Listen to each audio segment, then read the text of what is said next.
벙커원 특강.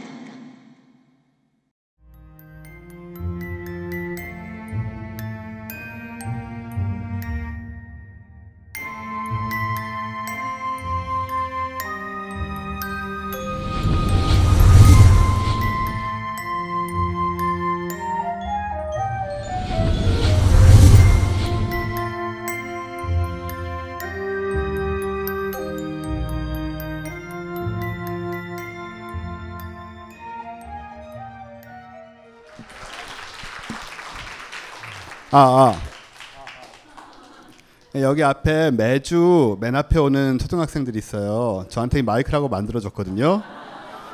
작동은 하지 않습니다. 하지만 이렇게 성의를 봐서 이렇게, 왜 유명한 사람들 보시면 마이크 여러 개 막 앞에 있고, 뭐 김정은 이런 사람 앞에 마이크 10개 있고 그러잖아요. 이렇게 해보겠습니다. 응? 응? 요즘 세간에 블랙홀이 화제입니다. 그죠? 예, 저 블랙홀이 생겼는데 어떤 블랙홀이 하나 먹으려다가 더 큰 블랙홀이 와서 확 집어삼키는 것 같은, 얼마 전에 중력파 검출했을 때 블랙홀 2개 부딪힌 거 아시죠? 예, 재미있는 천체 현상이 이 땅에서 일어나고 있습니다. 그리고 정말 중요한 뉴스가 들어오면 저희 칼세원 살롱을 중단하고 속보를 전해드리도록 하겠습니다. 네, 그리고 저희 매주 함께 하고 계신 이명환 박사님 모시겠습니다.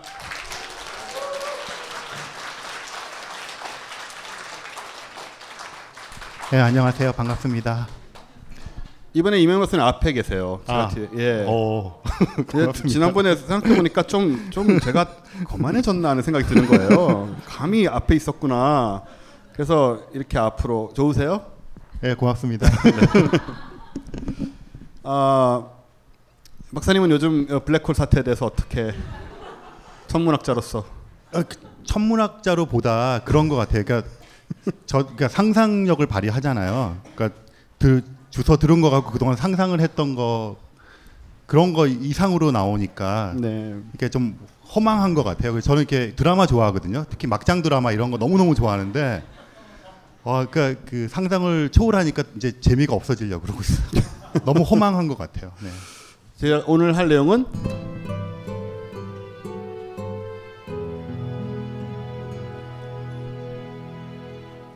영어로 hiding in the light인데 빛의 뒤에서라고 번역한 게 적절했을까요?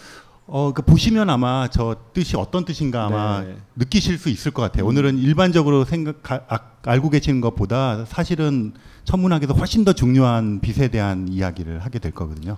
여러분, 빛이 천문학에서 엄청 중요한 건 다 아시죠? 특수상대성 이론부터 시작해서 여러 가지로 그런 얘기가 아마 나오게 될 것 같고요. 근데 아마 상대성 이론 얘기는 아니죠, 오늘? 네. 상대성 이론 얘기는 아마 아니고. 예, 지난번에 잠깐 나왔었고, 네네. 오늘은 뭐라 그럴까, 그 천문학을 현대 천문학을 있게 한 도구적인 발견에 대한 이야기가 많이 나올 겁니다. 네.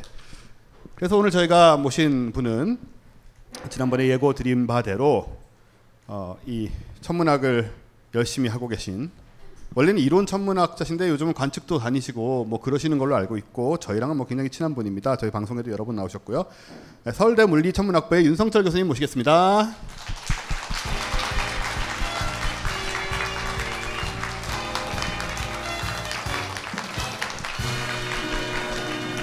이 사진은 제가 좀 마음에 안 듭니다. 지나치세요, 좀 미화가. 예. 언제적 사진입니까? 인터넷에서 그냥 찾은. 저거 재작년인가 찍은 건데요. 네. 사진사께서 점프샵을 지나치게 많이 하셨죠. 네. 그러니까요. 이거 뭐 연령은 둘째치고 피부하며 눈빛하며, 그러니까 뒤에 저희들은 저런 모양인데, 어쨌든 예쁜 사진을 제가 골라드렸어요. 윤성철 교수님은 서울대 물리천문학부에서 교수로 재직을 하시면서 재작년인가요? 그 구본철 교수님과 함께 그 초신성과 관련돼서, 인과 관련돼서 아주 중요한 발견을 하셨잖아요. 그 설명 잠깐만 해주세요. 다시 한번.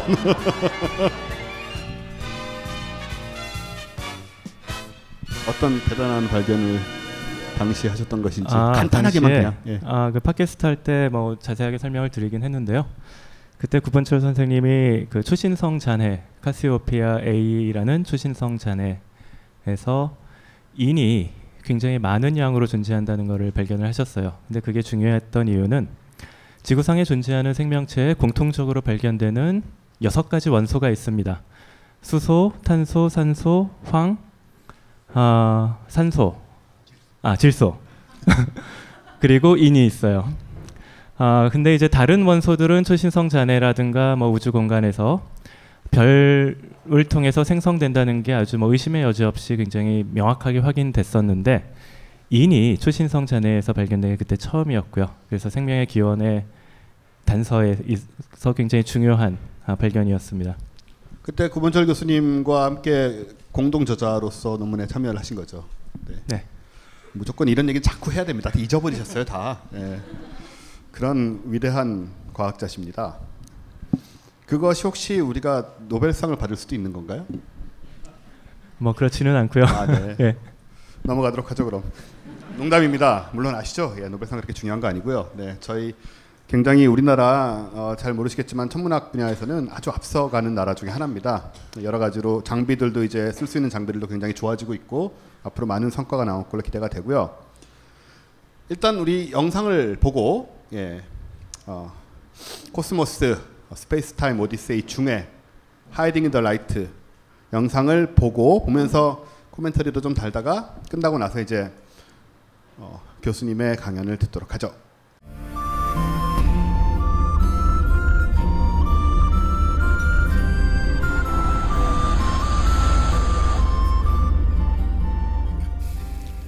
(1835년에) 그 콩트라는 철학자가 있습니다. 실증주의자, 꼭 철학계에서 되게 유명한 사람인데 이 사람이 그런 말을 했잖아요. 우주에서 그러니까 과학자들이 아무리 많은 것을 알아도 절대 알 수 없는 것은 멀리 떨어져 있는 별이 뭘로 만들어졌는지는 알 수 없을 것이다 라고 얘기를 했는데 콩트가 그 말을 한 1835년에 이미 프라운호프는 죽었어요. 저 사람은 저걸 만들었지만 의미를 몰랐고 죽었고 콩트는 그걸 몰랐고 그 다음에 이제 한 세대가 지나서 이제 저 의미가 밝혀지기 시작하죠. 저 스펙트럼 검은 선들에. 그래서 우리가 무슨 얘기를 할 땐 되게 조심해야 됩니다. 특히 뭘 할 수 없다라고 얘기할 땐 굉장히 조심해야 되고 다행히 저 스펙트럼 선의 정체가 밝혀진 거는 콩트가 죽은 지 2년 후였습니다. 예, 그런 좀 시기를 맞춰 죽는 것도 중요하고. 네, 뭐 재밌게 봤습니다. 여기 보면 저기 왜 우리가 모두 같은 원소로 돼 있고 우리 스타스토프란 말이 나오잖아요. 그게 사실 칼 세이건이 썼던 말이었잖아요. 예. 네, 사실은 그보다 훨씬 전에 네. 뭐 프레드 호일 같은 사람들이 네네. 쓰기도 했고, 네, 그렇습니다. 스타스토프란 거는 이제 그러니까 그 말은 별이 구성된 원소들과 기본적으로 우리를 구성하고 있는 원소가 기본적으로 같다는 얘기를 하는 거죠. 그렇죠. 예, 그런 얘기들 아마 하면서 앞으로도 계속 나올 것 같고 또 윤석철 교수님이 어디서 강연하시면서 자주 또 하시는 주제 중에 하나잖아요. 우리가 별에서 왔다. 네. 네. 자, 이제 윤석철 교수님의 또 나오네. 예. 강의를 듣도록 하겠습니다. 빛의 뒤에서 윤석철 교수님 모시겠습니다. 그 코스모스 오늘 특히 이제 이변 편 같은 경우는 그다지 그렇게 친절한 편은 아니었던 것 같아요. 네, 다만 이제 빛이 굉장히 중요하다라는 인상은 여러분한테 줄 수는 있었겠지만 구체적으로 그런 빛을 가지고 어떤 식으로 정보를 얻는지 그런 정보가 이렇게 충분하게 깊이 있게 전달되지는 않았지 않았나 생각이 듭니다. 그래서 저는 여기서 그걸 약간 좀 더 보충하는 방식으로 말씀을 드리고자 합니다. 자, 빛이라고 한다면은 사람들이 뭐든 다 좋은 거 다 갖다 붙이는 게 빛이죠. 그래서 뭐 종교적으로도 그렇고 철학적으로도 그렇고 뭐 모든 거 신을 상징하는 것도 빛이고요. 뭐 계몽 그것도 뭐 인라이트먼트 빛을 비춘다라는 뜻이고요. 계시 뭐 거룩하다, 선하다, 정의롭다, 심판한다, 뭐 창조, 그다음에 질서, 뭐든 좋은 것 다는 다 빛하고 갖다 붙입니다. 사실은 실제로 우리가 세상에 대한 정보를 얻을 때 뭐 많은 다양한 수단이 있을 수는 있지만 그래도 특히 천문학에서 가장 중요한 수단은 아무래도 뭐니 해도 빛일 수밖에 없어요. 천문학이라는 것은 결국은 별을 연구하는 것에서부터 시작을 했고요.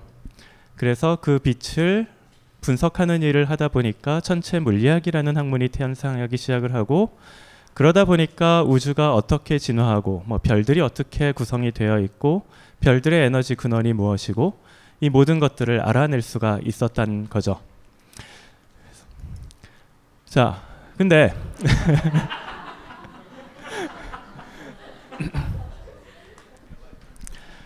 그런 이야기를 말씀드리기 전에 그 코스모스에서 묵자 얘기를 하면서 굉장히 인상적인 이야기들이 나옵니다. 진시 황제가 책을 불태우고 많은 것을 감추려고 하고 지식을 감추려고 하고, 그러나 과학을 한다는 거는 뭐냐 하면은 뭔가를 감추려고 하는 거는 그거는 더 이상 과학이 아니죠. 과학은 뭔가를 드러내려고 하고 비추려고 하고, 그것이 자기가 실수한 것이든 잘한 것이든 뭐 실패한 것이든 가리지 않고 그것을 사람들한테 공개하는 것, 그리고 자기가 한 일이 잘한 일인지 못한 일인지 사실 스스로 판단하기가 어렵잖아요. 내가 어떤 연구를 했는데 이게 정말 가치 있는 일인지, 아니 물론 내가 생각하기에는 내가 한 일이 정말 아주 혁명적인 일인 것 같고 좀 과학사에서 아주 길이 남을 업적인 것 같은데, 그게 동료들 앞에 공개가 되면 이거 옛날에 누가 다 해놨는데 뭐 이런 식으로 하기도 하고요. 근데 과학의 발전이라는 것이 그런 식으로 이루어집니다. 그래서 빛이 비유적인 표현으로도 과학을 하는 그런 어떤 방식, 과학이 발전한 방식을 이야기할 때 역시 빛은 굉장히 좋은 비유일 수밖에 없습니다. 나를 노출시키는 것, 나를 노출시키는 것을 두려워하지 않는 것. 그럼 그렇다면 빛의 역할은 무엇인가? 라고 할 때 저는 그거를 가장 중요한 것, 여러 가지가 있겠지만 그거를 커뮤니케이션이라고 얘기하고 싶습니다. 학생들이 특히 이제 대학원에 와서 연구라는 거를 처음 시작을 할 때 굉장히 혼돈스러워하는 부분이 제가 볼 때는 이 부분이 아닌가 싶습니다. 저도 마찬가지였고요. 학생 시절에는 공부를 할 때 지식을 습득하는 방식으로 공부를 하고요. 시험을 볼 때는 정답이 무엇인지, 무엇이 가장 옳은 지식인지 그거를 알아내는 방식으로 공부를 하죠. 그래서 뭐 암기를 한다거나 정확한 답을 얻기 위해 어떤 계산을 해야 된다거나 피동적으로 뭔가 자기가 받아들이는 방식으로 공부를 합니다. 근데 연구를 한다는 거는 기존에 있는 지식을 습득하는 것이 아니라 자기가 지식을 생산하는 게 연구거든요. 그러니까 새로운 지식을 만들어내는 것, 그것이 연구입니다. 그러니까 이건 방향이 아예 바뀌는 거죠. 학생 시절에 배운 거는 기존에 있는 지식을 습득하는 것, 적어도 특히 한국의 교육에서는 더더욱 그렇죠. 자기가 스스로 지식을 만들어내는 그런 것을 훈련하는 과정은 사실 아마 거의 없지 않을까 싶습니다.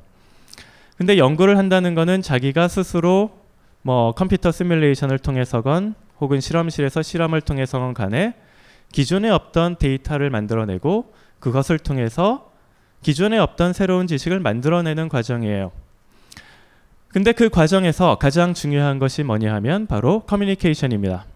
첫째로는 어떤 지식이 내가 볼 때는 이것이 새로운 지식이다, 새로운 데이터다 라고 생각이 든다면 그거를 다른 사람한테 일단은 알려야겠죠.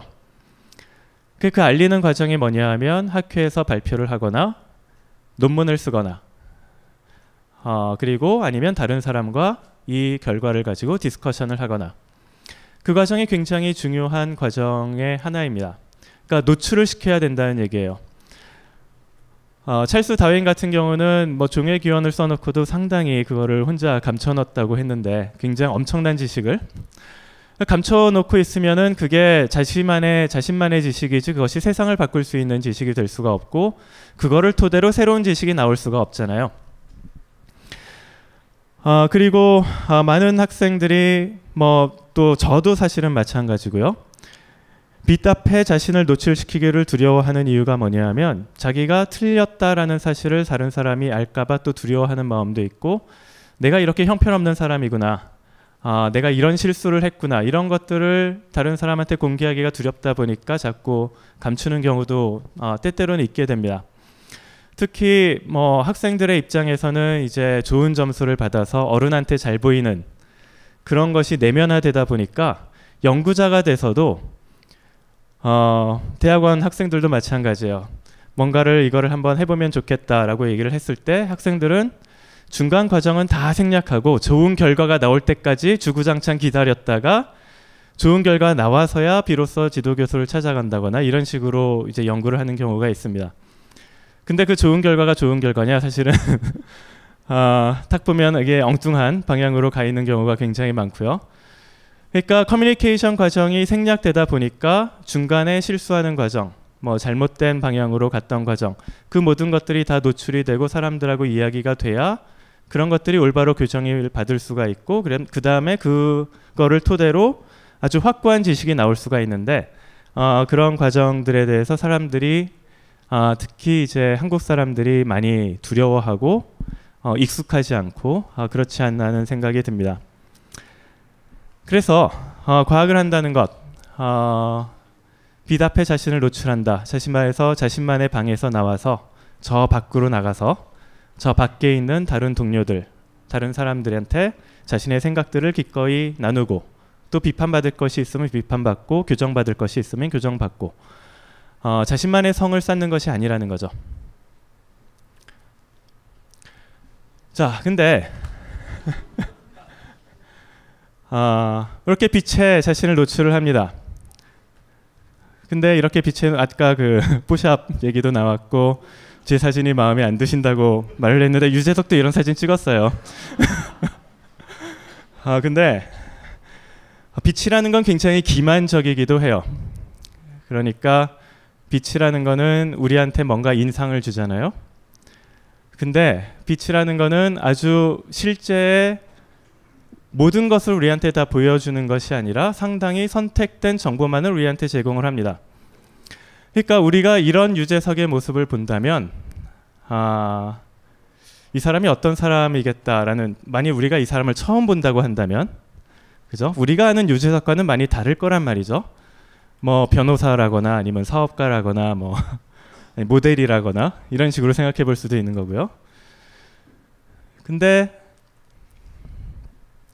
그 모든 것이 사실은 아까 말씀드렸듯이 우리가 어떤 사람을 딱 쳐다봤을 때 저 사람은 정말 잘생겼다, 못생겼다, 뭐 이런 가치 판단들을 하지만 뭐 저보고는 뭐 성시경 닮았다, 뭐 저희가 한 얘기인데요. 어제 실수한 것 같아요, 아무래도. 뭐 저도 잘 알고 있고요. 뭐 저기 파토님 보고는 애봉이 아빠 닮았다, 뭐 그건 사실이죠. 그런 가치 판단을 하지만 그게 과연 실체냐? 그게 정말로 진실이냐? 그렇지 않다는 거죠. 사실은 우리 몸이라는 것, 여러분을 구성하고 있는 원자들, 이런 거를 정말로 제대로 따져본다면 사실 텅 빈 공간에 불과합니다. 어떤 의미냐면 이게 예를 들어서 원자의 구조예요. 근데 그 안에 원자 핵이 있고요. 원자 핵은 양성자와 중성자로 구성이 되어 있죠. 그리고 원자핵 주변을 전자들이 이렇게 궤도 운동을 하고 있습니다. 아까 코스모스에 나온 것처럼요. 근데 이 그림 자체도 사실은 실제를 제대로 반영한 그림은 아니고요. 자, 원자핵의 크기는 뭐 일반적으로 한 10의 마이너스 13cm 정도, 굉장히 작습니다. 그 원자핵의 크기가 이렇게 있죠. 원자의 크기는 이 전자가 가장 최외곽 부분을 돌고 있는 거를 흔히 원자의 크기라고 얘기를 해요. 근데 이 원자의 크기와 원자의 크기를 비교를 해보면, 원자 핵의 크기와 원자 자체의 크기를 비교해보면 10만 분의 1 정도가 차이가 나요. 10만 배의 차이가 난다는 얘기죠. 원자 핵이 원자보다 10만 배가 작다라는 뜻입니다. 그 얘기는 뭐냐 하면, 내가 만일 원자 핵이라고 가정을 했을 때 원자의 크기, 다시 말해서 내 주변을 돌고 있는 전자의 최외곽 전자는 어디쯤 있냐 하면 대전 어디쯤 있는 거예요. 그러니까 나와 대전 사이에 그냥 아무것도 없는 텅 빈 공간이라는 거죠. 근데 내가 여러분을 볼 때, 여러분이 저를 볼 때 텅 비었다고 느끼지 않잖아요. 뭔가 가득 차 있는 것처럼 느껴지고 내 배는 뭔가 좀 약간 이렇게 출렁거리고 뭔가 가득 차 있는 것처럼 느껴지잖아요. 자, 왜 우리가 꽉 차 있는 것처럼 느껴지는가? 왜냐하면 여러분 피부에 있는 전자들이 빛을 반사하기 때문에 그렇습니다. 사실상은 텅 비어 있는데 빛과 전자들이 끊임없이 상호작용하기 때문에 빛이 통과를 하지를 못하는 거죠. 그러니까 결국 우리의 외모라는 거는 뭐냐 하면 그냥 빛이 우리한테 주는 인상에 불과합니다. 물론 그 인상이 우리한테는 굉장히 중요한 의미로 다가오고 또 그것이 우리의 인생을 바꿔놓기도 하고 그렇게 우리가 살아오기는 했지만 그러나 과학적으로 살펴봤을 때는 사람의 외모라는 것은 그냥 선택적인 빛이 우리한테 선택적으로 주는 정보이지 어떤 사람의 실체가 아니라는 거죠. 그러니까 유재석에는 다양한 모습이 있습니다. 그래서 이런 모습도 있고 이렇게 약간 어리숙한 모습도 있고 이렇게 꽃미남 같은 모습도 있고 안경을 벗으면 또 모습이 또 이렇게 달라지고 도대체 이거를 보면서 우리가 유재석의 실체가 무엇인지 어떻게 알 수가 있을까요?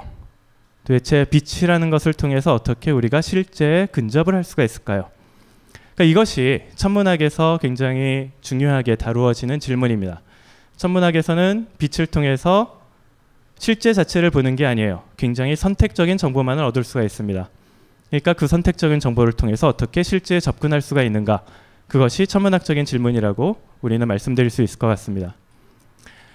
자, 이런 고민을 했던 사람들 중에 하나가 이제 인상주의자죠.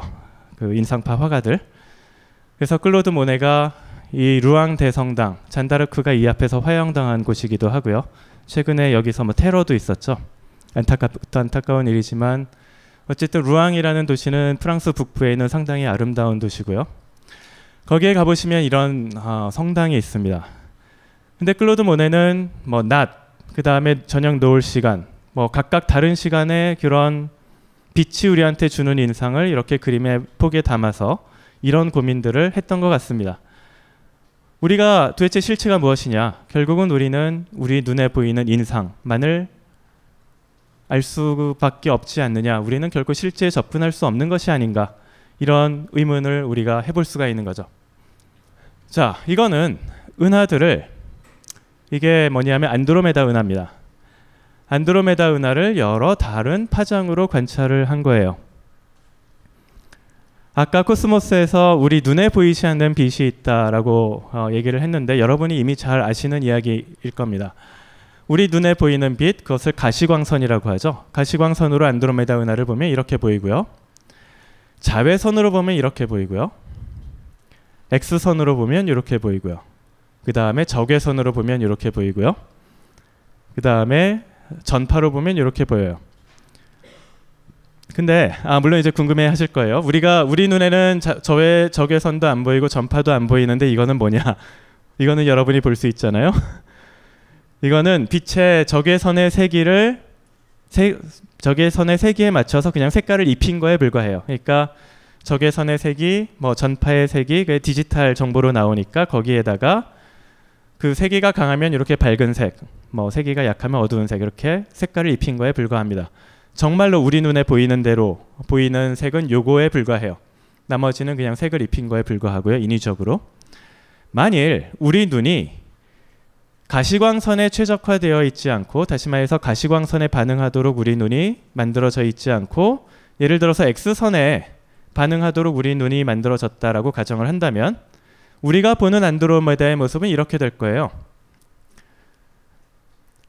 그러니까 지금 우리가 생각하는 안드로메다와는 전혀 다른 안드로메다를 우리 머릿속에 연상시킬 거란 말이죠. 그죠? 그러니까 우리는 결코 빛이라는 것 그 자체를 통해서 실제 그 전체를 온전히 알 수가 있는 것이 아닙니다. 다만 우리는 거기에 따른 어떤 인상을 받을 뿐이죠. 그래서 제가 몇 년 전에 교양 과목을 가르칠 때 학생들한테 이런 질문을 한 적이 있어요. 우리는 많은 경우 사물을 빛을 통해 관찰을 한다. 지상에 보이는 사물은 반사된 빛이고 우주에 관측되는 천체들 역시 특정한 파장대에서 빛을 발하며 우리는 선택적인 정보를 얻을 뿐이다.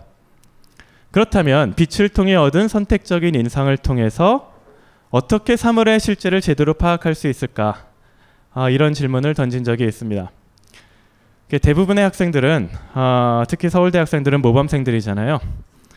그래서 내가 이제 수업 시간에 한 얘기들 아까처럼 그런 선택을 극복하기 위해서 내가 수업 시간에 한 얘기가 뭐냐면은요. 우리는 전파도 보고 적외선도 보고 가시광선도 보고 자외선도 보고 엑스선도 본다. 그래서 그런 선택적인 정보를 최대한 피하려고 한다.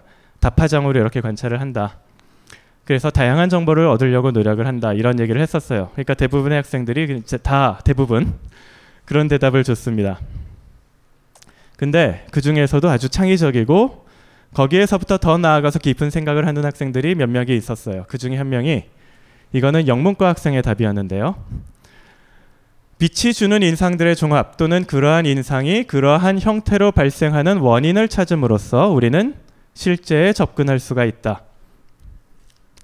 굉장히 그럴듯하죠. 그래서 이 학생은 심지어 그 4학년이었고 취업 준비하느라고 제대로 수업도 참석을 하지 않았던 학생인데 그래서 오히려 창의적인 답이 나왔는지도 모르겠어요. 자, 그 다음에 정치 외교를 공부했던 학생의 답. 그러나 인간에게는 한 가지 한계가 없는 영역이 있다고 생각한다. 다시 말해서 우리가 정보를 얻을 수 있는 방법에는 한계가 있지만 그 한계가 없는 영역이 바로 사고의 부분이다. 인간은 추론의 힘을 가졌다. 오감의 한계를 극복하기 위해 관찰 기구들의 발전을 거듭하고 있으며 우리는 티코 브라헤나 허블 리비트처럼 기구를 통한 관측의 결과로 기준의 정설을 보완하고 확장해 정교화시켜 나간 역사를 알고 있다. 아주 공부를 잘한 학생이에요. 그리고 끊임없이 관찰하고 관찰된 결과를 이론과 비교로 대조하여 끊어져 있는 것처럼 보이는 연결고리를 추론을 통해 가설로서 메우고 실험을 설계해 검증한다. 굉장히 좋은 답이에요. 실제로 과학자들이 이런 일을 하고 있거든요. 다시 말해서 우리가 받는 정보는 선택적일 수밖에 없습니다. 그러나 그런 정보가 어떠한 원인을 거쳐서 우리한테 왔는지 그 과정을 우리가 제대로 이해할 수가 있다면 그때부터는 과학이라는 것이 가능하다는 거죠. 자, 그렇다면 빛을 통해서 실제에 접근하기 위해서는 우리는 가장 먼저 해야 될 일이 뭐냐 하면 빛이 어떤 성질을 가졌는지를 굉장히 잘 이해해야 합니다.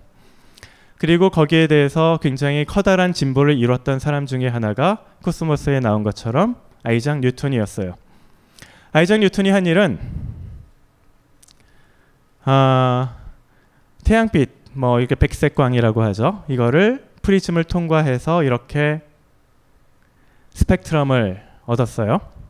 여기까지는 옛날 사람들도 많이 했던 일입니다. 그러니까 태양빛을 이렇게 스펙트럼을 통과시키면 빨주노초 파남보 이렇게 여러 가지 색이 나타난다. 이거를 뉴턴이 처음 발견한 게 아니고요. 그전 사람들도 이미 잘 알고 있었던 사실이에요.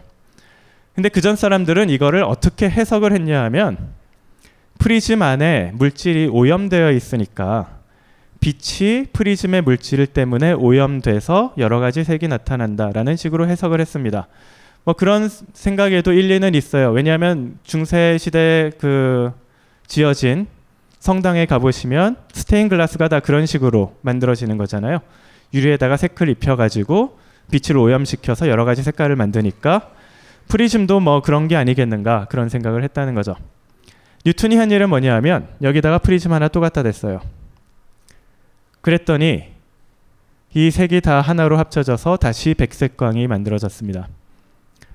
그러니까 만일 빛이 이런 여러 가지 색이 나온 게 그냥 프리즘이 오염돼서 그랬다고 한다면 이런 일이 여기서도 또 오염됐을 테니까 다른 색이 또 나왔어야겠죠. 근데 그게 아니라 이런 식으로 백색광이 분산이 됐다가 다시 하나로 합쳐져서 또 백색광이 됐다. 이 얘기는 뭐냐 하면 빛이 여러 색으로 나눠지는 것은 빛 자체가 원래 갖고 있던 고유한 성질이다라는 것을 보여주는 굉장히 중요한 사건이었어요.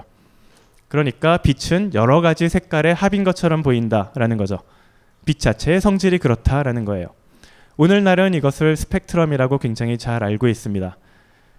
백색광이라는 거는 여러 파장대의 빛이 하나로 합쳐진 거고요. 그거를 다시 여러 파장으로 분리를 시키면 이렇게 색이 여러 가지가 나온다라는 걸 우리가 잘 알고 있죠.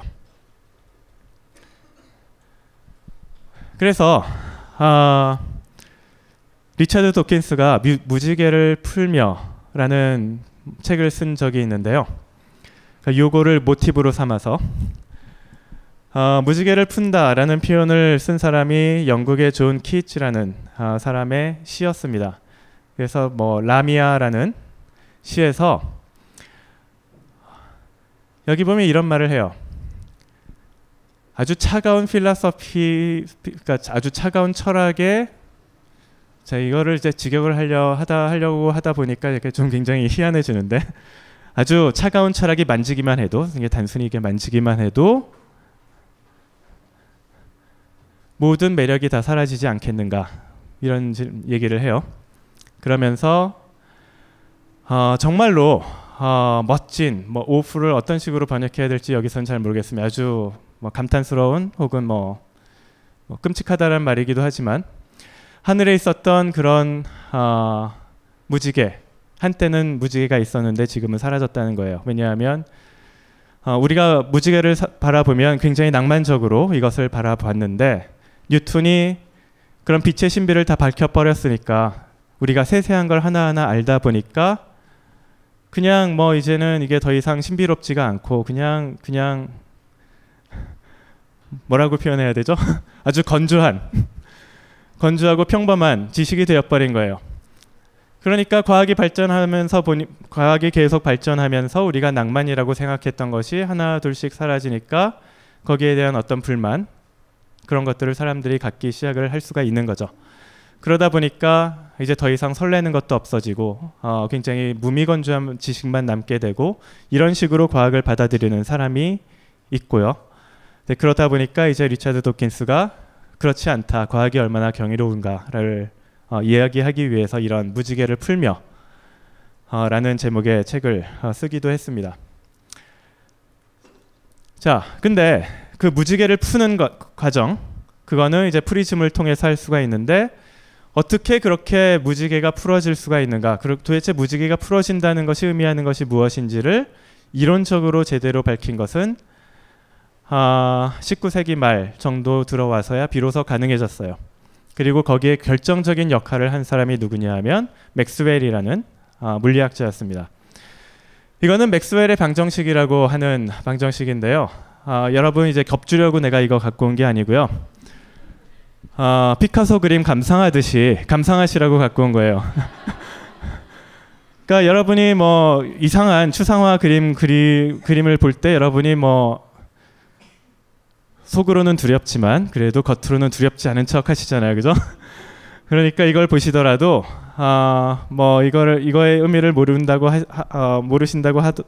하더라도 괜히 두려워하실 필요 없이 그냥 이게 역사를 바꾼 방정식이구나. 그러니까 이런 모습만 딱 익혀놓으시고요. 길 가다가 이런 방정식 좀 비슷하게 생긴 방정식 보이면 나 저거 알아. 이렇게 얘기하시면 돼요. 그것도 우리한테는 어렵습니다. 네, 이게 뭐냐 하면 전하를 가진 물질이 있으면 그 주변에 전기장이 생기고 그 다음에 뭐 예를 들어서 전기장이 있으면 그 주변에 자기장이 생기고 뭐 이런 이야기예요. 우리가 뻔히 아는 이야기들인데 뭐 자기장을 이렇게 변화시키면 거기서 전기장이 발생하고 전류가 흐르고 뭐 국민학생들 죄송합니다. 국민학생이 아니죠. 초등학생들. 저는 국민학교를 나와가지고 예. 초등학생들도 이런 거 배우잖아요. 그죠? 자기장 이렇게 아니에요? 중학교 정도 돼야 배우나요? 죄송합니다. 그래서 그거를 그냥 수식화한 거에 불과하고요. 근데 이거를 잘 풀어가지고 다시 정리를 해서 쓰면은요. 정리를 해서 쓰면 이런 방정식이 나와요.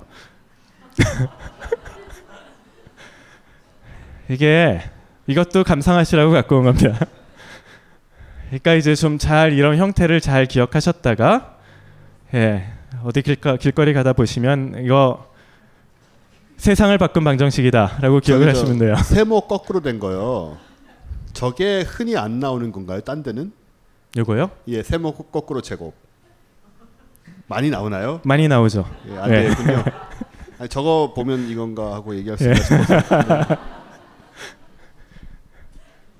그래서 이게 대학교 한 2학년쯤, 그러니까 20개 학생들이 대학교 1학년이나 2학년 때쯤 배우는 방정식이라서 쉬운 방정식은 아니에요. 근데 이걸 파동 방정식이라고 해요. 파동이 어떻게 전달되는지를 기술하는 방정식인데 이게 전기장, B라는 게 자기장, E라는 게 전기장이라는 뜻이고요. 결국은 전기장이 이런 식으로 파동처럼 움직이고 자기장도 이런 식으로 파동처럼 움직인다라는 것을 그냥 수식으로 이야기한 거에 불과한 식입니다. 그리고 여기 C라는 거 나오는데 이 C라는 게 뭐냐 하면 빛의 속도예요. 그래서 이 전기장이 빛의 속도로 움직이고 자기장도 빛의 속도로 움직인다라는 것을 수식으로 표현한 식입니다. 이 방정식이 중요한 거는 뭐냐 하면요. 빛이라는 거는 전자기 파다라는 것을 이론적으로 아주 확고하게 확립한 식이기 때문에 굉장히 중요합니다. 그러니까 그냥 눈 속에 아주 눈을 부릅뜨시고 그냥 이 형태를 잘 기억하시면 좋을 것 같아요. 그리고 또 하나 중요한 이유는 뭐냐 하면 이 식을 통해서 알게 된 게 이 속도라는 것, 속도라는 것은 항상 우리가 일상생활에 경험할 때는 상대적인 개념일 수밖에 없어요. 내가 이렇게 여러분 앞으로 걸어가게 되면 여러분은 나한테 오게 되는 거잖아요. 그죠? 그러다 보니까 속도라는 거는 얼마나 빠르냐, 뭐 느리게 가느냐 이거는 항상 상대적으로밖에 정의될 수밖에 없는 개념인데 여기에서는 상대적인 개념이 아니라 모든 좌표계에서 동일하게 이렇게 하나의 상수로밖에 주어지지 않았어요. 그래서 이거를 통해서 빛의 속도가 일정하다. 거기에서부터 아인슈타인의 상대성 이론이 등장하기도 하는 굉장히 역사적으로 중요한 방정식이기도 합니다. 어쨌든 제가 말씀드리고자 하는 거는 빛이 전자기파다라는 거예요. 그래서 전자기파라는 것이 단순히 우리 눈에 보이는 빛만 있는 것이 아니라 아주 다양한 형태의 빛이 있다라는 것을 오늘날은 우리가 굉장히 잘 알고요. 다만 우리가 진화하는 과정에서 왜 우리 눈은 가시광선 영역에서만 이렇게 잘 반응하도록 진화했는가 따져보면 사실은 당연할 수밖에 없는 게 우리 태양에서 가장 많은 양의 에너지를 내뿜는 파장대가 가시광선이기도 하고요. 그 다음에 이 그림이 보여주는 건 뭐냐 하면 태양빛이 우리 지구 대기를 얼마나 잘 통과하는가를 보여주는 그림입니다. 보시면 알겠지만 가장 잘 통과하는 영역 중에 하나가 우리 눈에 잘 보이는 가시광선 영역이에요. 반면에 이 적외선 영역 혹은 자외선 영역, 여기는 자외선하고 X선 영역인데 X선하고 자외선은 지구 대기에서 제대로 통과하지 못하고 대부분 다 차단이 됩니다. 우리한테는 굉장히 다행스러운 일이에요. 왜냐하면 X선과 자외선은 인체에 유해하기 때문에 에너지가 높아서요.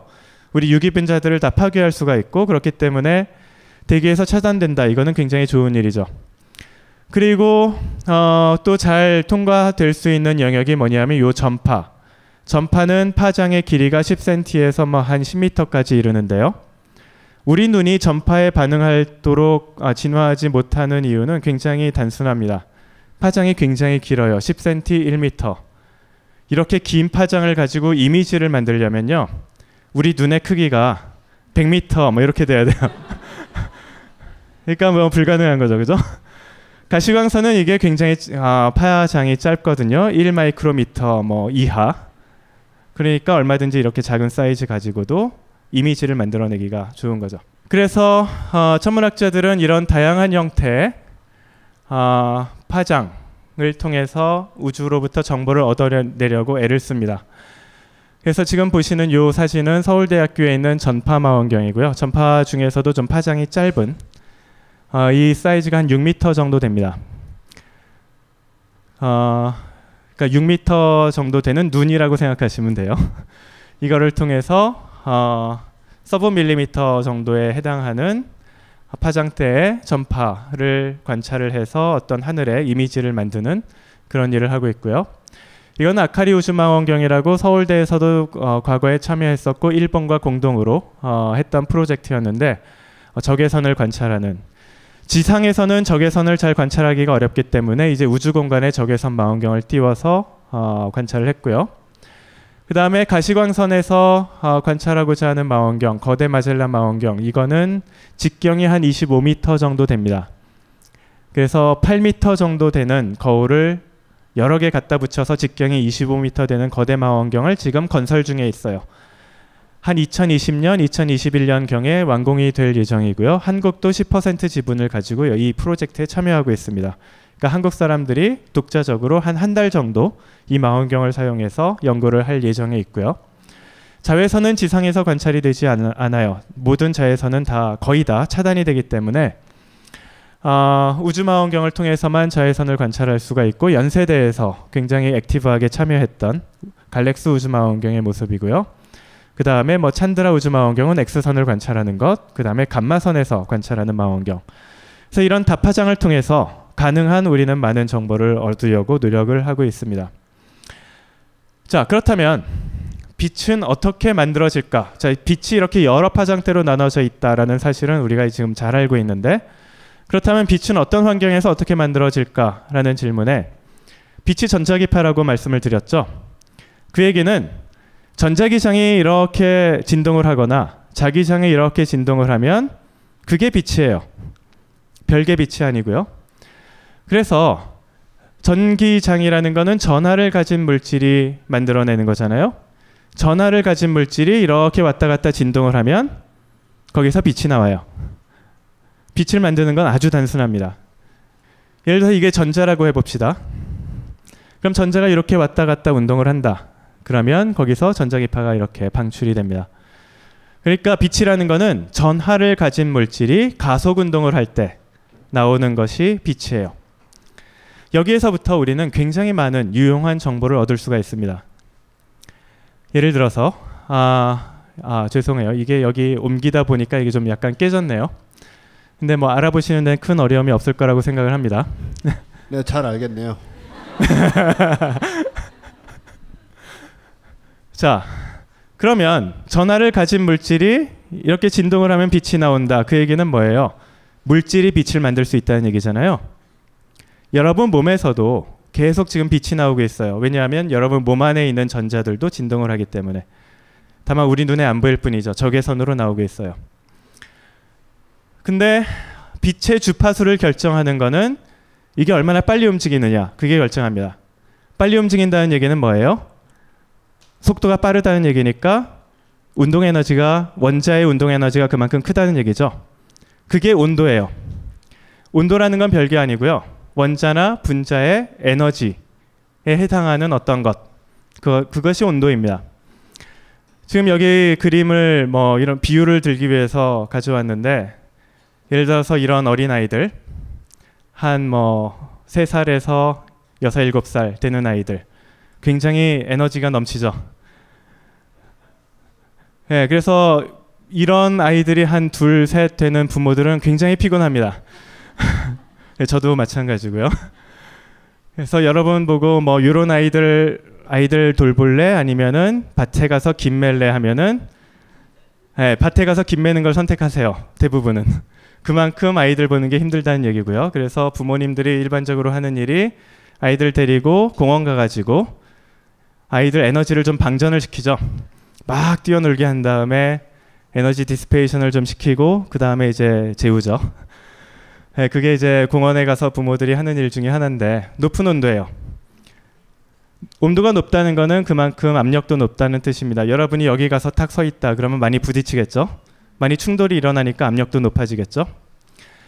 그런 데서는 진동이 빨리 일어나니까 빛의 진동수도 높습니다. 빛의 진동수도 굉장히 커요. 자, 진동수가 작으면 예를 들면 적외선, 진동수가 높으면 예를 들어서 자외선이라든가, 더 높으면 X선이 되고 아주 높으면 감마선이 되는 거죠. 낮은 온도, 지금 여러분은 굉장히 온도가 낮습니다. 가만히 앉아 계시니까 약간 이렇게 흔들 뿐이지. 그러니까 여러분에 해당하는 온도는 대략 마이크로웨이브 내지는 아주 긴 전파 정도 될 거예요. 그래서 각 파장대에 따른 온도를 이 그림에 이렇게 표시해 놨어요. 이건 진동수, 그 다음에 거기에 해당하는 온도. 예를 들어서 진동수가 10의 12승이다. 그러면 그게 한 100도 정도, 켈빈 단위로 100도라는 얘기는 영하 한 173도 정도 된다는 얘기예요. 그러니까 진동수가 10의 12승 정도로 빠르다고 하더라도 온도로 따지면 굉장히 낮은 온도에 불과합니다. 가시광선 정도 되려면 진동수가 한 10에 한 13, 14 이 정도는 돼야 돼요.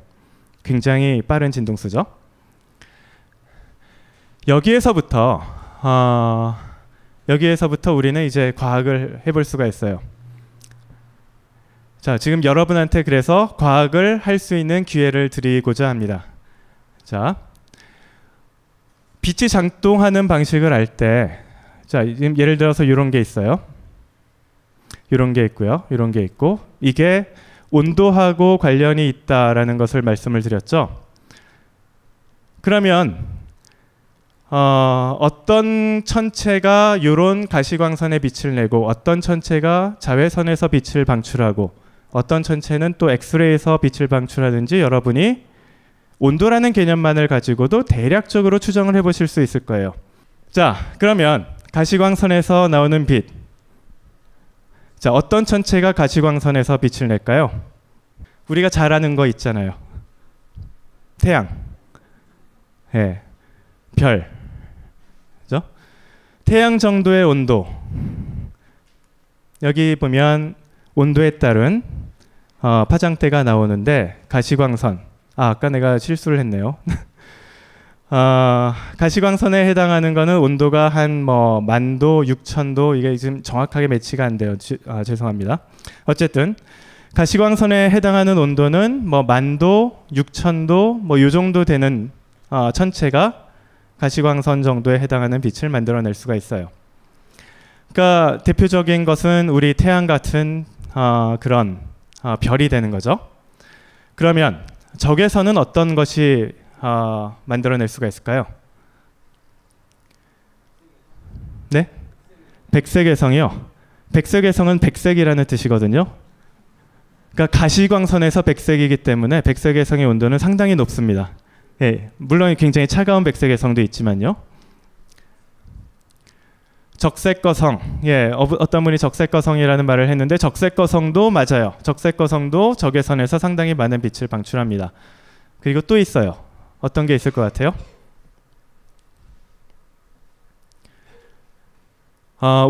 우리 은하에는 별만 있는 게 아니라 먼지들도 굉장히 많습니다. 그러니까 이런 책상 같은 거, 이런 고체들이 적외선에서 에너지를 방출을 하죠. 마찬가지로 우주 공간에 있는 먼지들 내부에 있는 전자들이 이렇게 약간 별빛을 흡수해서 약간 진동을 하기 시작을 하면 이렇게 적외선에서 빛이 나와요. 자, 자외선은 어떤 천체일까요?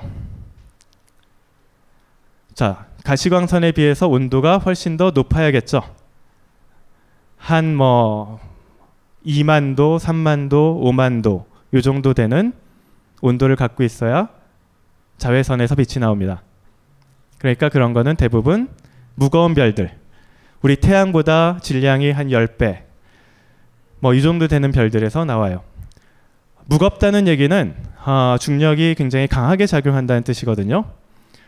근데 별이라는 건 뭐냐 하면 중력하고 압력이 평형을 이루고 있는 천체예요. 그러니까 무거우면 중력이 강해지는데 압력을 통해서 평형 상태를 맞춰지려면 그만큼 압력도 높아져야 된다는 얘기고요. 압력이라는 거는 결국은 원자들의 운동이잖아요. 원자들의 운동이 그만큼 활발해져야 된다는 얘기니까 온도가 높아져야 된다는 얘기죠. 그러니까 무거운 별은 온도가 높고 가벼운 별은 온도가 낮습니다. 그래서 자외선에 나오는 요 빛, 이거는 대부분 태양보다 한 10배 이상 굉장히 무거운 별들에서 이런 빛이 나와요. 그러니까 여러분이 이것만 딱 보고도 느끼실 수가 있죠. 가벼운 별이 분포하는 영역과 무거운 별이 분포하는 영역이 이렇게 다르구나 라고 딱 과학을 하실 수가 있는 겁니다. 그러니까 만약 이런 사실을 몰랐을 때는 다만 우리가 보는 거는 그냥 이렇게 예쁘게 생겼구나 라는 인상만을 받지만, 그러나 빛의 성질을 이렇게 알 때는 그때부터는 단순히 그것이 인상이 아니라 우리한테는 하나의 지식이 되는 거죠. 자, 또 다른 과학을 한번 해볼게요. 이게 나선 은하고요. 이게 타원 은하입니다. 딱 봤을 때 뭐가 가장 다른가요?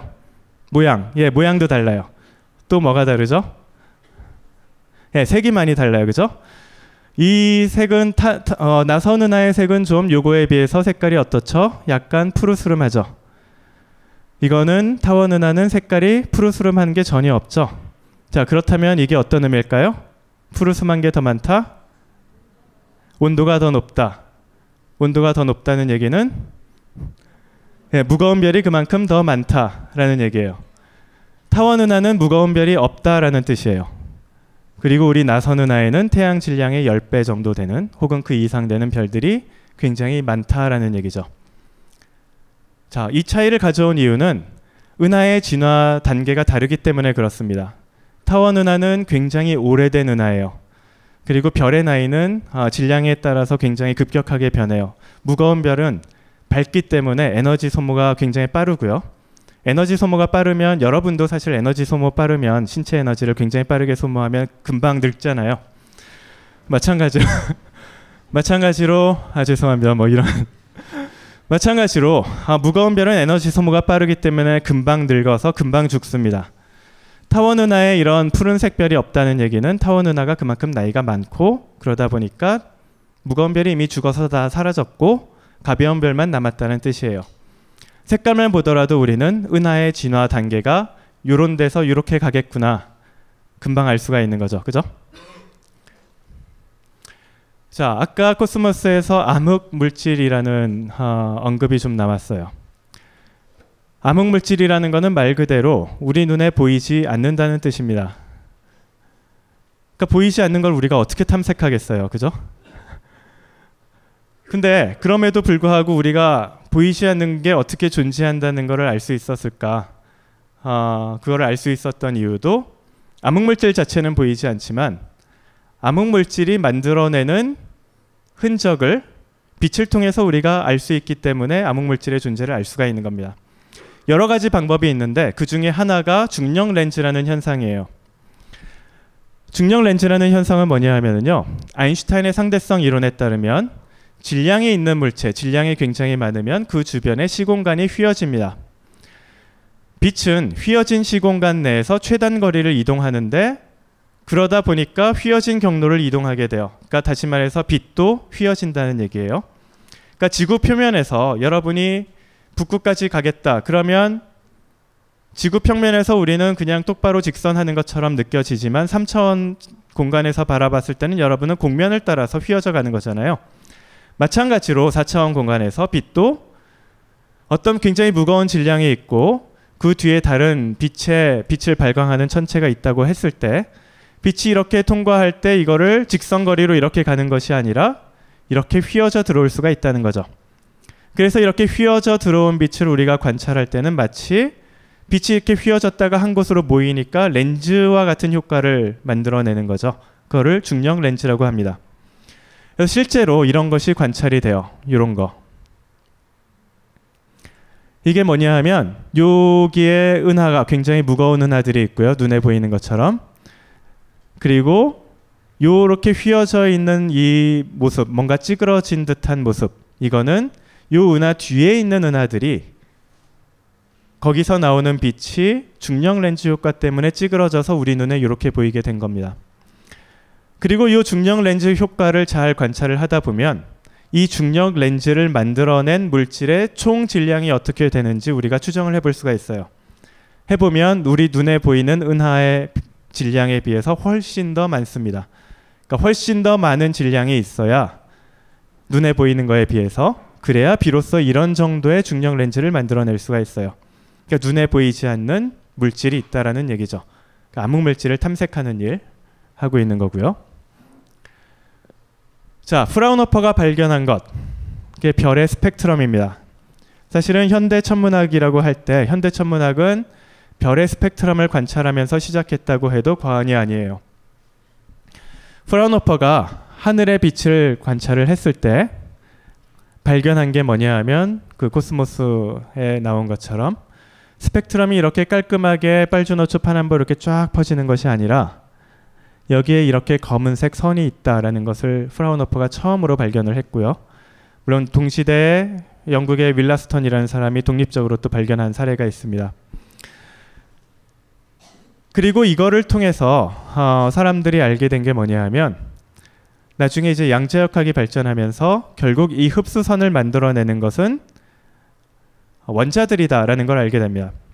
예를 들어서 여기 보면 이제 수소라고 표시된 영역이 있죠. 여기에 수소, 또 여기에도 수소, 여기도 수소 이런 식으로 여기서 만들어지는 흡수선은 수소 원자가 만들어내는 흡수선이에요. 수소 원자가 특정한 파장을 갖고 있는 빛 광자 하나를 흡수를 해서 거기 에너지 전이가 전자가 갖고 있던 에너지 준위가 갑자기 퀀텀 점프, 양자 도약을 하면서 빛을 흡수하기 때문에 빛이 하나가 사라지는 거예요. 그래서 특정 파장대의 빛이 이렇게 가끔 가다가 이렇게 사라지는 현상이 발생을 하는 거죠. 자, 그러면 우리가 이런 빛을 보면 여기에 수소가 있다라는 걸 알게 되고요. 또 여기에 흡수선이 생긴다. 특정한 이런 파장에 흡수선이 있다 그러면 요거는 헬륨이다. 여기에 흡수선이 있으면 이거는 탄소다. 여기에 있으면 마그네슘이다. 여기에 있으면 산소다. 요거는 철이다. 이렇게 알게 되는 거죠. 태양은 한 6000도 정도 됩니다. 그러면 태양의 흡수선을 보면 대략 이런 식으로 보여요. 그리고 가장 많은 흡수선을 보여주는 게 뭐냐면 철, 산소, 그리고 칼슘, 마그네슘 이런 원소들이 대부분의 태양의 흡수선을 만들어내고 있어요. 그러니까 과거 사람들이 20세기 초까지만 하더라도 사람들이 이런 흡수선을 보고 어떤 생각을 했냐 하면 태양을 구성하는 물질하고 지구를 구성하는 물질이 다르지 않겠다라고 생각을 했습니다. 그 얘기는 뭐냐 하면 오늘날에는 태양을 구성하는 물질의 대부분이 수소라는 걸 잘 알고 있어요. 그 수소, 그 다음에 헬륨. 근데 과거 사람들은 이런 모습만 보고 판단을 한 거죠.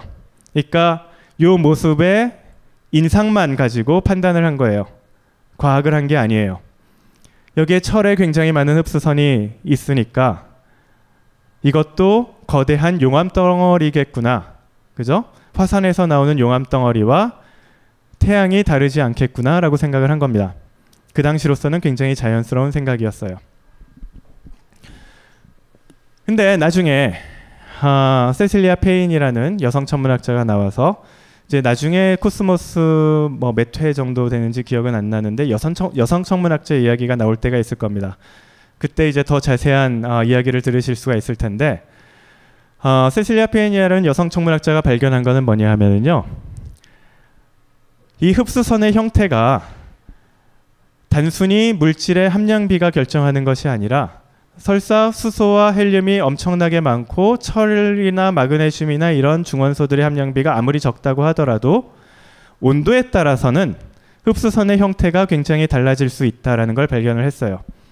그래서 지금 여러분 보시는 그림이 뭐냐 하면 X축이 온도에 해당하는 거고요. 여기가 50,000도, 8,000도, 6,000도, 3,000도.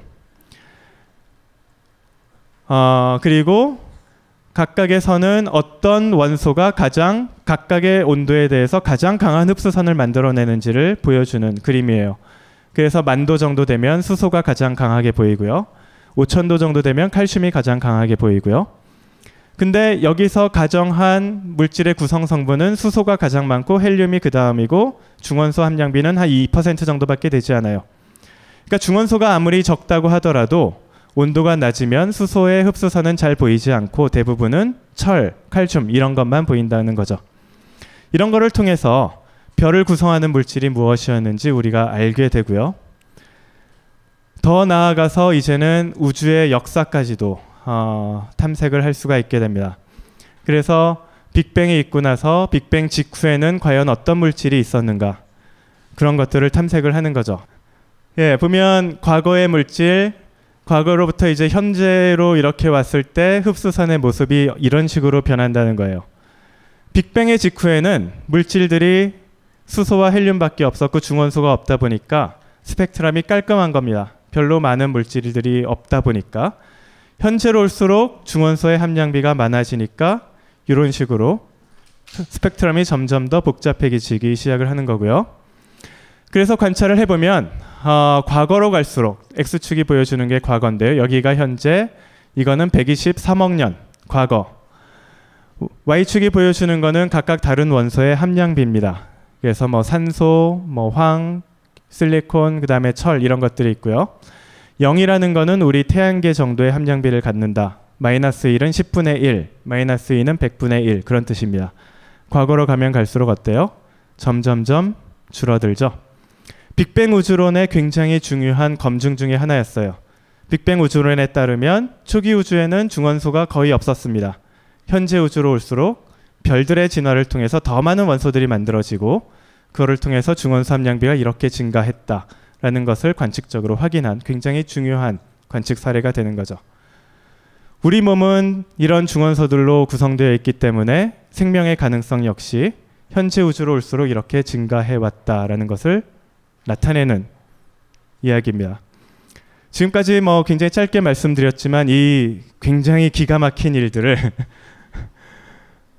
이렇게 빛 하나만 가지고 빛을 분석하는 거 가지고 우리가 알아낼 수가 있었다라는 거죠. 그래서 여러분 눈에는 아마 이게 사실적으로 보이고 이게 굉장히 비사실적으로 보이실 거예요. 그죠? 요 그림은 페르메이르의 그 귀걸이를 한 소녀, 여러분이 잘 아는 그림이고요. 요거는 피카소의 거울을 보는 여인이고요. 근데 아까 말씀드린 것처럼 이것이 우리한테 굉장히 강렬한 인상을 줍니다. 특히 남성들한테는 굉장히 설레는 마음을 줄 수가 있죠. 그리고 우리는 이런 인상 때문에 추동을 받고 어떨 때는 분노하고 요즘은 우리 굉장히 자극적인 인상을 많이 받죠. 사실은 난 여기다가 훨씬 더 자극적인 사진을 좀 갖고 오고 싶었는데 요즘 시대가 하도 자극적이라서요. 근데 이런 걸 보시면 마치 그 아까 맥스웰 방정식 보시듯이 아무런 느낌이 없잖아요. 아무런 인상을 받지도 못하고 감동도 없고. 근데 우리가 그 의미를 이해할 때는 이 그림은 젊은 여인을 묘사하고 있고 여기에 뭐 여성의 생명을 잉태할 수 있는 자궁을 이런 식으로 표현했고요. 그 다음에 뭐 생명과 관련된 여성의 어떤 부분을 이런 식으로 묘사해 왔고 여기다가는 굉장히 나이든 자신의 미래의 모습을 거울을 통해서 이제 바라보고 있는 모습이에요. 그러니까 이런 모습을 보면 생각을 하게 되는 거죠. 그러면서 이런 모습에서 받는 인상과는 다른 새로운 감동을 우리가 받을 수가 있게 됩니다. 과학을 한다는 것은 결국 이런 것이 아닌가라는 생각을 하게 저는 개인적으로 합니다. 다시 말해서 과학을 하는 것은 이런 페르메이의 그림보다는 이런 피카소의 그림에 더 가깝지 않은가.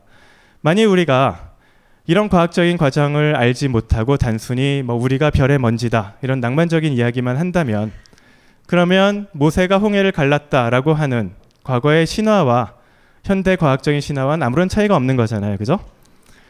그러나 이런 깊이 있는 내용들을 하나하나 이해해 나가면서 그런 검증해 나간 지식들, 다시 말해서 빛 앞에 노출돼서 혹독한 검증을 받고 많은 실수도 있었고 그 과정을 통해서 생산된 지식들의 과정들을 우리가 잘 이해를 할 때 우리는 우주에 대한 새로운 통찰을, 새로운 빛을 얻게 되는 게 아닌가라는 생각을 합니다. 예, 시간 늦어서 죄송하고요. 감사드립니다.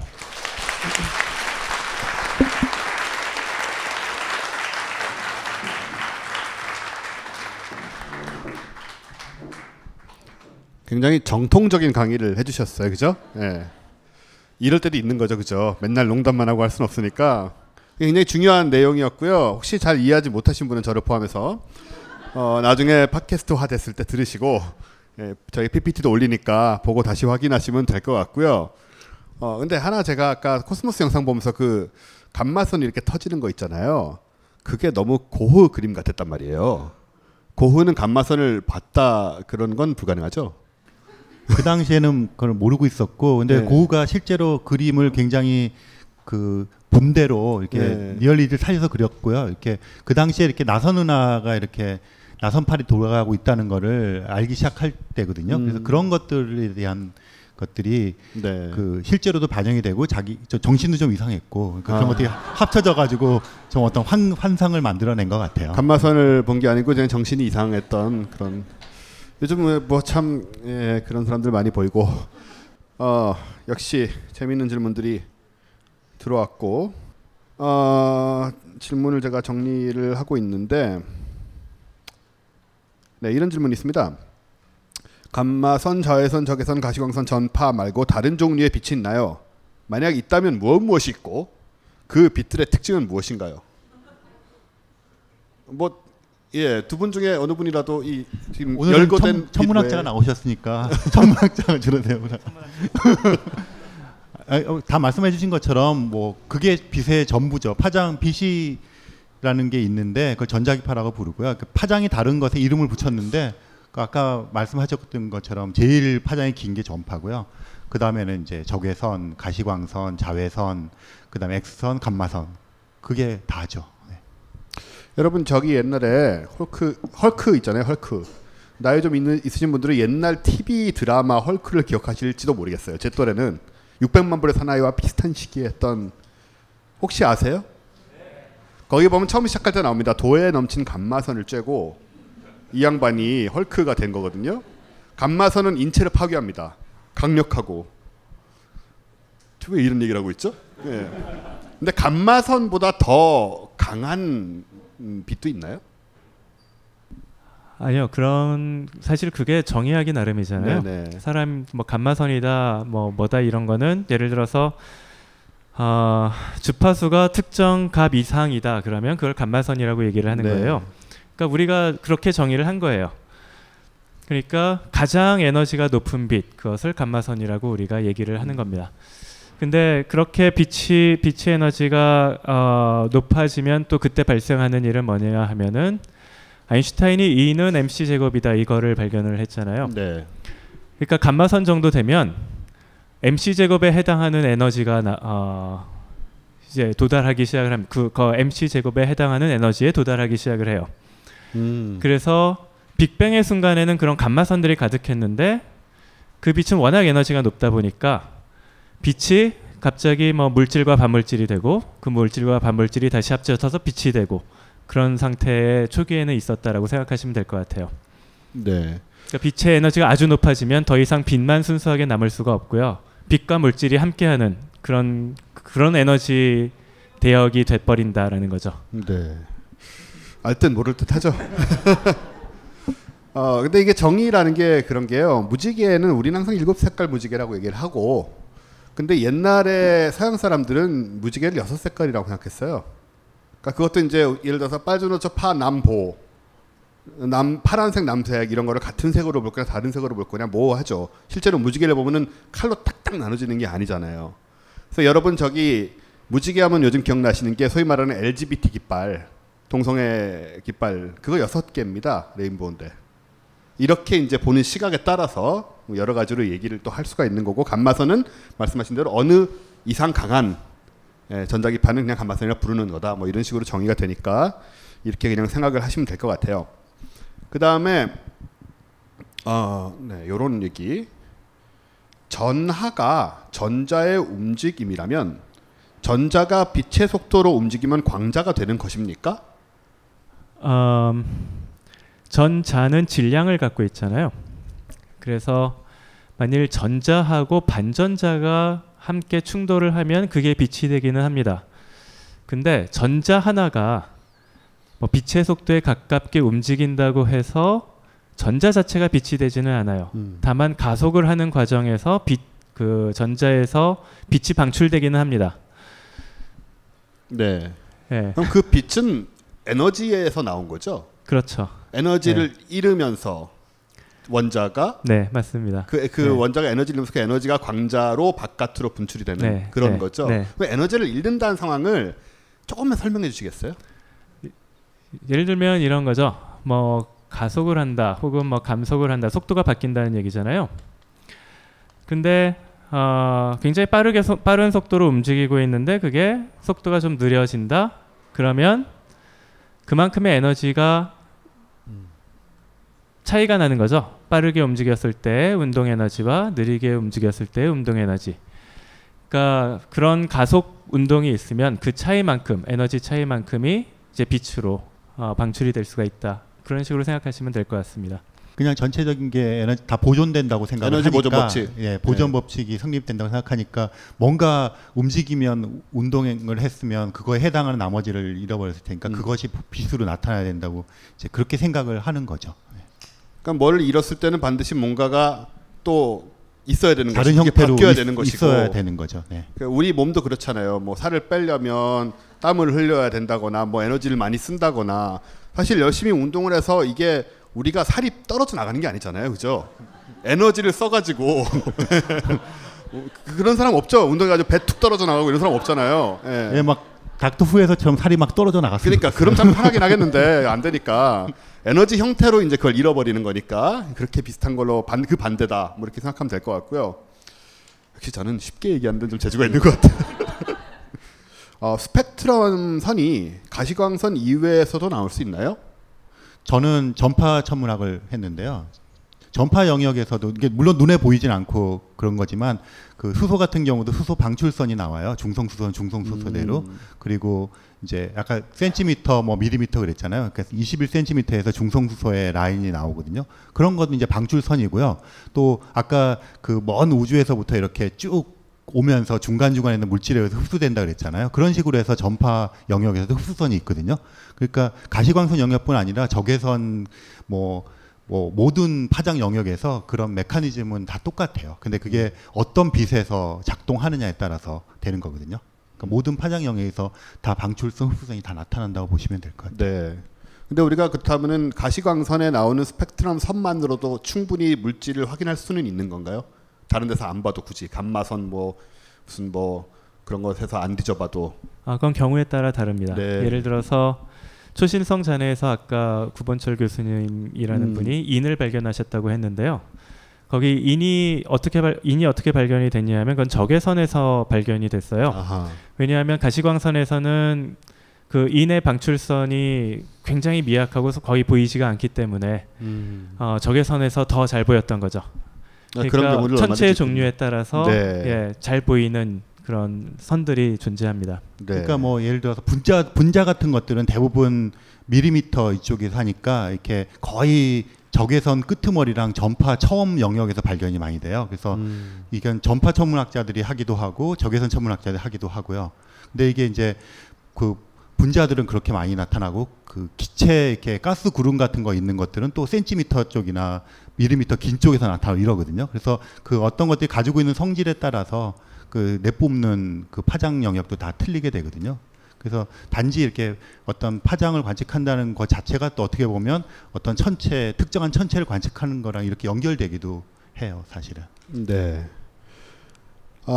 이건 제가 그냥 여쭤보고 싶은 건데요. 아마 궁금하실 수도 있다는 생각이 들어서 저는 답을 알고 있습니다, 물론.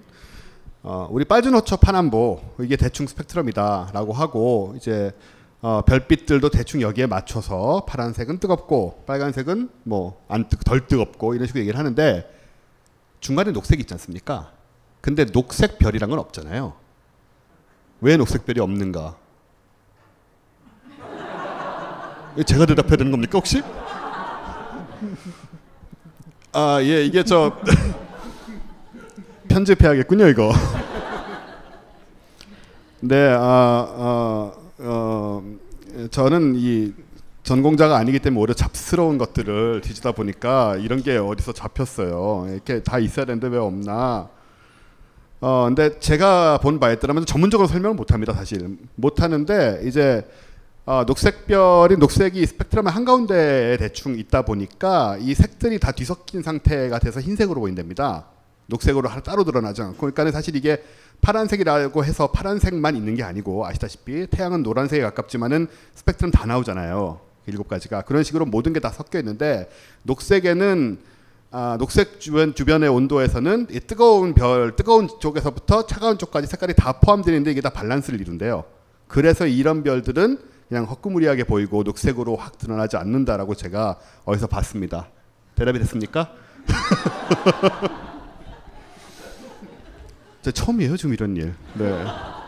참고로 말씀드리자면 제가 성공회대학에서 과학적 사고와 상상력이라는 강의를 하고 있는데 작년에도 하고 올해도 하고 제자가 왔다 갔어요. 그래서 제자가 왔다 가는데 야 오늘 어려웠지 물어봤더니 선생님 수업이랑 비슷해요 이러더라고요. 굉장히 기뻤습니다. 서울대 교수님이 하시는 수업이랑 제 수업이랑 비슷하단 말인가? 참고로 말씀드리지만 절대 비슷하지 않습니다. 네, 저는 훨씬 쉽고 엉터리로 하죠. 이거를 편집할지 안 할지는 제가 좀 생각해 보겠습니다. 저에게는 영광의 순간이지만 우주의 먼지와 지구상의 먼지가 다른가요?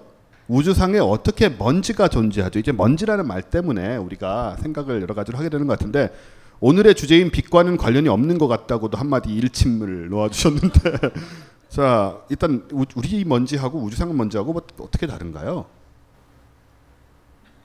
여기 사실은 저희 먼지 전공을 하셨거든요. 먼지? 그래서 저는 먼지 전공은 아니고 그 중성수소 가스 전공인데요.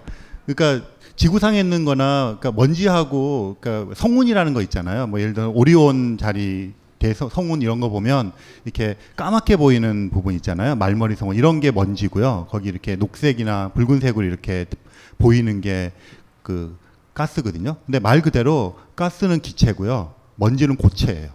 그럼 고체랑 기체의 차이가 뭐냐 하면 여러 가지 얘기할 수 있겠지만 크기 차이도 있잖아요. 그러니까 공기하고 그래서 지구상에 보이는 먼지들을 우리가 고체라고 하고 눈으로 보이는 것처럼 우주 공간에 있는 것들도 똑같이 그런 식의 고체인 것을 먼지라고 그러고 기체인 것을 가스라고 부르는데 차이가 있겠죠, 당연히. 뭐 지구 대기하고 화성 대기가 다르듯이 그것들이 가지고 있는 성분이 틀려요. 성분이 틀리면 크기도 틀릴 거 아니에요. 그래서 보통 우주 공간에 있는 것들은 그 먼지하고 지구상에 있는 먼지들이 크기가 우주 공간에 있는 게 조금 더 작고 뭐 그래파이트 이런 종류가 더 많고 지구상에 있는 것보다 그런 차이가 있습니다. 그래서 지역에 따라서 뭐 우주 공간에서 지역에 따라서 그런 먼지들이 근데 기본적으로 먼지는 고체고 네, 우리가 그냥 성운이라고 할 때 까맣게 보이는 것도 먼지고 고체고 나머지는 기체라고 생각하시면 좋을 것 같아요. 네, 뭐 약간 보충 설명을 드린다면 우주 공간에서 먼지가 주로 만들어지는 곳이 여러분이 구글 같은 데서 행성상 성운이라는 걸 검색을 해보시면은요, 별이 죽어가는 과정에서 굉장히 아름답게 뭐 꽃 모양도 있고 반지 모양도 있고 뭐 이렇게 그 제트 모양도 있고 여러 가지 모양으로 별이 죽어가면서 자신의 물질들을 외부로 분출시키는 그런 천체가 있는 걸 검색을 쉽게 하실 수가 있을 겁니다. 근데 그 과정에서 별 내부에서 만들어진 그 중원소들이 굉장히 많이 방출이 되기 때문에 그런 것들이 응축이 되면서 먼지가 굉장히 잘 만들어져요. 철이라든가 규소라든가 뭐 탄소 이런 것들이 이제 응축이 되면서 그런 먼지들 또는 이제 초신성 폭발을 할 때도 그 안에서 굉장히 많은 철이나 규소 이런 것들이 만들어지기 때문에 그런 것들이 식어가는 과정에서 또 그런 먼지들이 굉장히 많이 생성이 되고요. 그러니까 우주에 있는 먼지들도 막 모여 있어서 되게 커 보이지만 사실은 되게 작은 알갱이들이 있는 거죠. 네, 그런 알갱이들이 네. 이렇게 얼마나 많으냐에 따라서 그게 네. 대표적으로 보이고 이렇게 하는 거죠. 네. 지구에서 우주를 향해 빛의 속도를 보내면 이 문장은 약간 이상하죠? 빛의 속도를 보내면 아니고 빛을 쏜다는 뜻이 아닐까 생각이 되는데요. 지구에서 우주를 향해 빛의 속도를 보내면 언젠가는 우주의 끝까지 도달하는 것이 가능할까요?가 하나고요. 이어서 현재까지는 광활한 우주의 규모를 어느 정도까지로 추정하고 있는지 궁금합니다라고 하셨어요. 빛을 쏘면 우주의 끝까지 언젠간 도달하게 될까요? 일단? 뭐 원리상으로는 그렇지 않겠어요. 그러니까 빛을 쏘면 빛의 세기가 이제 거리 제곱에 따라서 약해지잖아요. 그러니까 거리 제곱에 따라 약해지는 거는 비율로 나누는 거니까 0이 될 리는 없잖아요. 그러니까 이론상으로야 뭐 없어지지 않고 계속 가는 거죠. 엄청 약하더라도 뭐 이렇게 그렇죠. 그러니까 뭐 어디 가다가 완전 흡수가 되지 않으면 예. 뭐 어떤 걸 만나서 아까 고체 말씀하셨지만 먼지 같은 거 만나서 흡수가 완전히 돼버렸다. 이러지 않으면 갈 수 있지만 사실은 거리 제곱으로 계속 떨어지니까 조금만 가더라도 거의 없는 것 같은 존재가 돼버리는 거겠죠. 그러니까 우리가 근데 반대로 얘기하면 우리가 우주 초기에 만들어진 빛을 보긴 하잖아요. 아주 오래된 은하라든가 그런 걸 생각하면은 걔네가 이제 그렇게 오랜 시공간을 넘어서 우리 눈에 망원경에 띄고 있는 걸 보면 우리도 막 은하 정도의 강한 빛을 쏘면 그죠? 그렇죠. 뭐 그럴 리는 없지만 일단 돈이 너무 많이 들 뿐만 아니고 별로 의미가 없으니까 아마 안 하겠죠.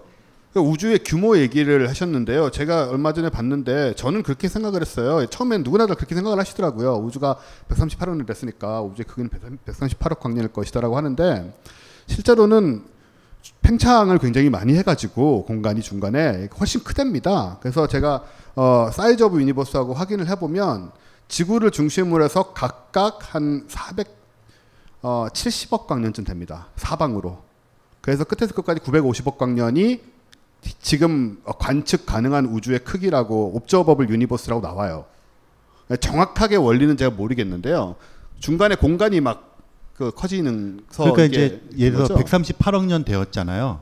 그러면 만약에 어떤 천체가 그 139억 년, 9억 광년 떨어져 있으면 우리에게 눈에 안 보이는 거죠. 왜냐하면 우주가 생긴 이후로 138억 년밖에 빛이 못 갔잖아요. 그러니까 앞으로 1억 년을 기다려야 그 천체의 존재를 우리가 알 수 있는 거거든요. 그러니까 그런 게 말씀하신 관측 가능한 우주인데요. 그러니까 138억 광년 떨어진 천체라고 하면 138억 년 전에 출발한 빛을 우리가 보고 있다는 뜻이거든요. 그런데 우주가 팽창을 하고 있으니까 그때 천체가 지금 우리로부터 얼마나 멀리 떨어져 있을까를 추론을 해보면 네. 뭐 허블 법칙 이런 것처럼 우리가 팽창률을 알거든요. 계산을 해보면 말씀하신 것처럼 우리로부터 한 460억 광년, 470억 광년 떨어져 있다고 생각을 하니까 그보다 더 멀리 있는 천체는 존재한다 하더라도 우리가 인지하지 못하는 거잖아요. 그래서 관측 가능한 우주고요. 관측 가능한 우주는 점점 커지는 거죠. 네. 앞으로 10억 년 더 지나면 그게 10억 광년 더 커지는 거고 그런 개념으로 생각을 하시면 될 것 같아요. 그러니까 이게 미묘한 것 같아요. 이게 130억 년 전에, 138억 년 전에 뭘 보고 있는데 우리가 보고 있는 건 138억 년 전에 개의 위치일 거 아니에요, 대략. 근데 개가 이미 멀리 가 있는 거죠, 138억 년 동안. 그래가지고 우주가 이제 실제로는 훨씬 더 클 것이다라고 우리가 추론 계산을 하는 거죠, 결국은. 네, 그거는 뭐 그 팽창 계수를 아니까 네. 정확하게 알 수 있는 거고요. 근데 그 바깥에 뭐가 있을까는 추론을 해야 되는 거죠. 그렇죠. 관측할 수가 없으니까. 지난번에 고등과학원의 황우성 박사님하고 얘기를 하는데 우주가 무한하다고 하시더라고요. 그분은 또. 그래서 제가 우주가 무한하다는 게 무슨 얘기냐. 왜냐하면은 팽창하고 있는데 라고 얘기를 했는데 씩 웃으면서 무한한 거예요라고 하면서 설명을 안 해주시고 예. 그런데 혹시 무슨 얘기인가요? 그게 저는 그러니까 무한하다는 개념이 우리는 무한한 거면 끝이 없다고 생각하지만 네. 처음과 끝을 정의하지 못하면 무한한 거잖아요. 그러니까 지구를 표면 자체로만 생각하면 어디로 가든지 계속 연결되어 있으니까 지구 표면 같은 것들을 생각해 보면 처음과 끝이라는 걸 정의할 수가 없는 거잖아요. 뭐 그런 걸 3차원 공간으로 확대를 해서 그림으로 머릿속으로 그릴 수는 없지만 그렇게 추론을 해 나가면 무한하다는 개념이 성립할 수가 있겠죠. 그렇게 저한테 설명하셨으면 됐을 것 같은데 저 그 정도면 알아들을 것 같은데 왜 굳이 빙그레 미소를 지으며 내가 말해봤자 너는 알 수 없어라는 표정을 지으셨을까요? 네. 참고로 굉장히 좋은 분입니다, 황우성 박사님. 빛이라는 게 물질, 입자의 진동에서 나오는 거라면 현재 우리가 알지 못하는 암흑 물질도 진동을 한다면 현재 우리가 아는 빛의 속도보다 더 빠른 속도가 존재할 수도 있을까요? 암흑물질의 진동으로 예를 들어서 빛보다 더 빠른 무엇이 나올 수도 있지 않느냐 같은 말씀 같거든요. 암흑물질이 빛을 내지 못한다라는 거는 이제 우리가 거꾸로 추론을 하는 거죠. 암흑물질이라는 것이 질량을 갖고 있다라는 건 우리가 알고 있어요. 왜냐하면 거기에 굉장히 강한 중력이 작용하고 있다. 그리고 빛을 이렇게 중력 렌즈 현상을 만들 정도로 이렇게 빛을 휘게 할 만큼의 어떤 중력을 작용할 수 있다라는 사실은 질량이 있다라는 사실이거든요. 근데 암흑물질이 눈에 우리 전혀 보이지도 않고 다른 빛하고 상호작용하는 흔적도 전혀 없고 심지어 다른 물질하고 중력 외에는 다른 방식으로 상호작용하는 증거가 아무것도 없어요. 실제로 그런 물질을 우리가 잘 알고 있는 물질이 뭐냐 하면은 중성미자라는 물질이 있습니다. 중성미자라는 물질은 예를 들어서 원자 핵 반응을 통해서 굉장히 많이 방출이 될 수 있는 물질 중에 하나인데요. 지금 태양에서도 엄청나게 많은 중성미자들이 방출되고 있어요. 그러니까 여러분이 지금 엄지손가락 하나 갖다 대고 이렇게 태양 쪽으로 이렇게 손가락 갖다 대시면 이 엄지손가락 하나에 한 숫자가 정확하게 기억이 안 나네요. 한 뭐 수천만 개? 1초에 수천만 개에서 1억 개 정도의 중성미자가 지금 여러분 엄지손가락을 지나가고 있습니다. 근데 여러분 전혀 못 느끼잖아요.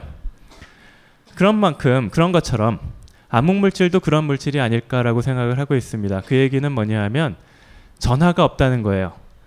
우리가 지금 상호작용하는 이유는 그 빛하고 물질하고 상호작용하는 이유는 그 물질들이 전하를 갖고 있기 때문에 그렇습니다. 그러니까 빛이 전자기파잖아요. 그러니까 빛이 상호작용하려면 전하가 있어야 돼요. 전기나 자기. 근데 전자기가 없기 때문에 상호작용을 하지 않는다라고 생각을 하고요. 그렇기 때문에 암흑물질이 아무리 빠르게 움직여도 거기서 빛이 나온다라고 우리가 생각을 뭐 실제로 안 나오고 할 수도 없는 거죠. 전하가 없으니까 네, 전하가 빛이 나올 수가 없군요. 일단 그렇게 생각을 해야겠습니다. 인플레이션 이론이라는 게 있지 않습니까? 인플레이션 이론에서 인플레이션 속도는 빛의 속도인가요? 아니면 그 이상인가요? 그 팽창 속도를 얘기하는 것 같아요. 그게 이제 되게 그 초창기인데요. 뭐 그래서 우주의 나이가 빅뱅 이후에 뭐 10의 마이너스 34승 초 정도 됐을 때 뭐 그 정도 오도 동안에 우주가 뭐 엄청 커지는 거거든요. 그때 속도는 빛의 속도가 크죠. 근데 이제 일반 상대성 이론에 의하면 우주 공간 안에 있는 어떤 물체나 정보들이 빛의 속도보다 빨리 전달되거나 움직일 수는 없는데 우주 자체는 그 상대성 이론에 적용을 받지 않아요. 그래서 우주 자체 공간 자체가 팽창하는 거는 별 상관이 없고요. 그때 거를 고전적으로 계산해 보면 빛의 속도보다 빨리 팽창을 하죠. 네. 그러니까 사실 빛의 속도를 우회하는 방법들이 나름 있는 거죠. 그 워프 얘기할 때도 우리 가끔씩 얘기 나왔지만은 저 앞에 공간을 줄이고 뒤에 공간을 늘림으로써 상대성 이론의 그 광속 관계를 비껴갈 수 있는 이론은 있는데 그게 이제 실제로 실현되는 거는 너무나 어려운 문제라서 뭐 어떻게 될지 모르지만 뭐 의외로 이렇게 이런 것들이 꽤 많이 있습니다. 또 재미있는 질문이 있습니다. 우리 은하가 타원 은하가 되기 전에, 즉 확 늙기 전에 안드로메다 은하와 우리가 충돌을 한다고 하잖아요. 그 장관이 벌어질 텐데 우리 은하가 타원 은하가 되기 전에 일어나나요? 그 일은요?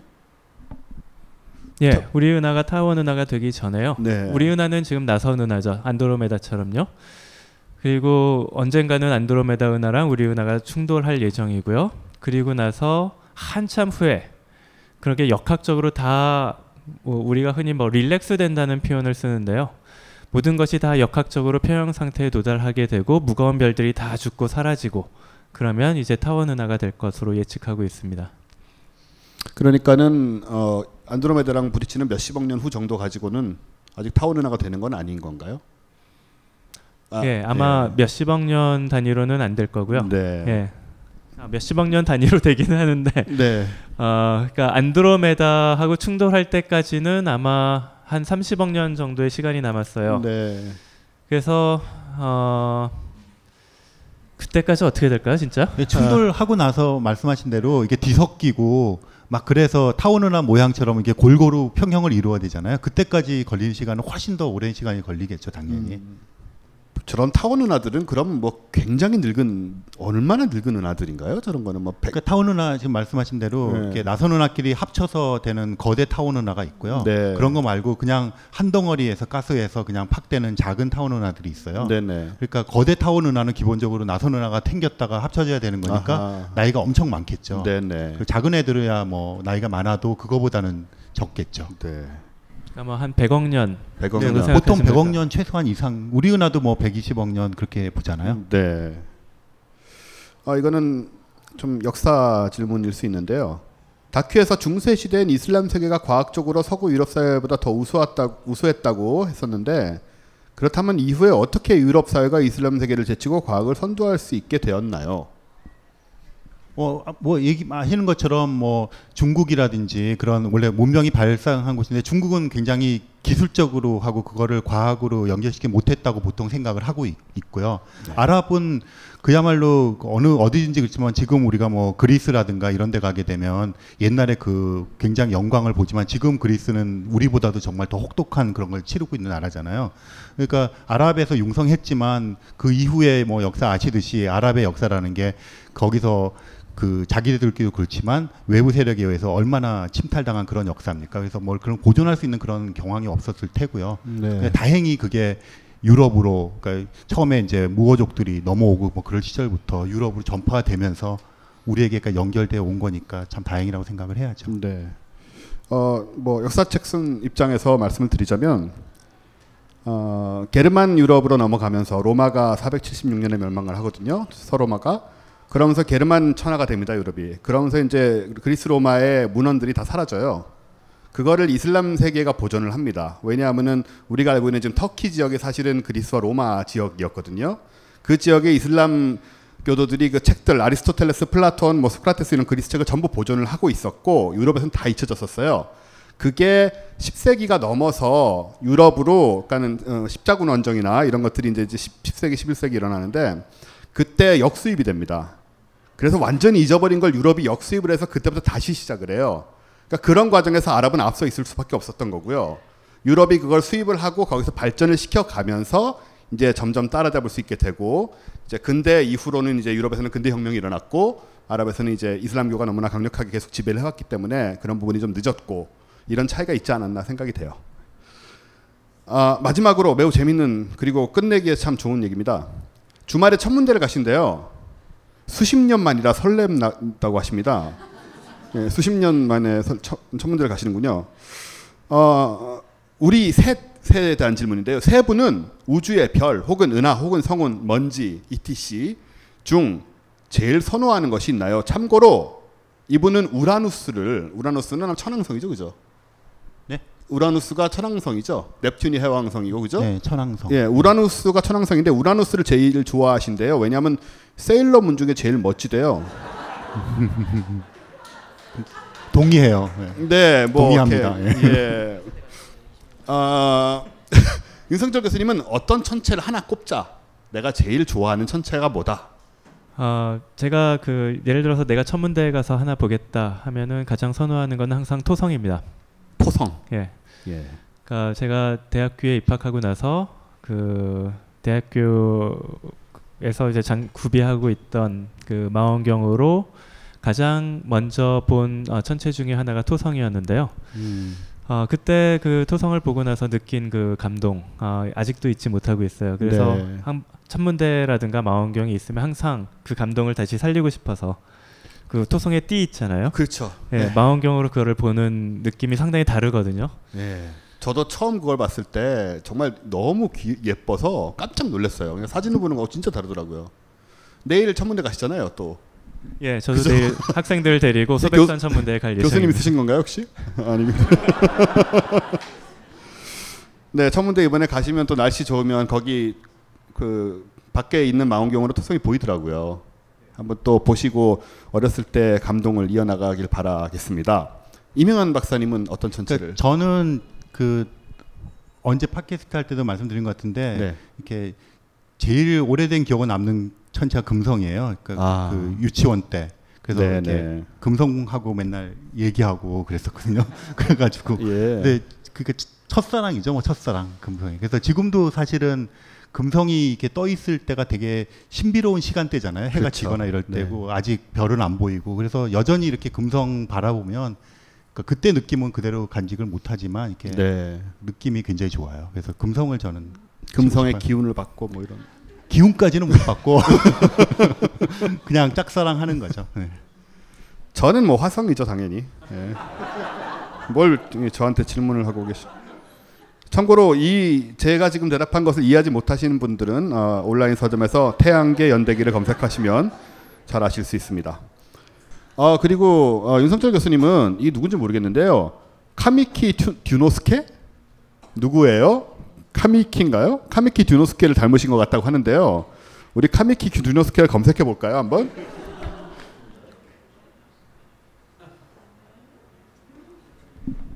예, 고맙습니다. 나와라. 이미지.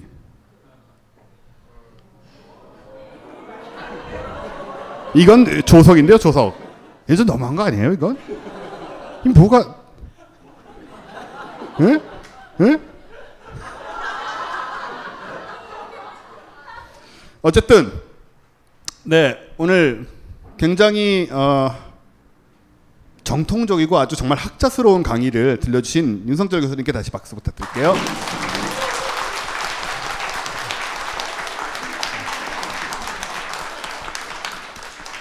그리고 저희 이명환 박사님이 매일 나오신다고 제가 좀 홀대를 하게 되는 경향이 있는데요. 늘 오셔가지고 이렇게 어느 게스트가 와도 굳건하게 저 위치를 지켜주시는 이명환 박사님께도 새삼스럽게 박수 한번.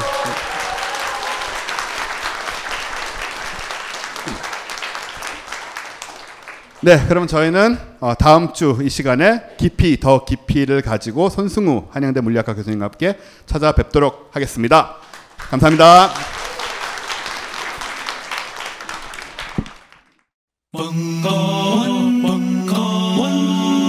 벙커원 강강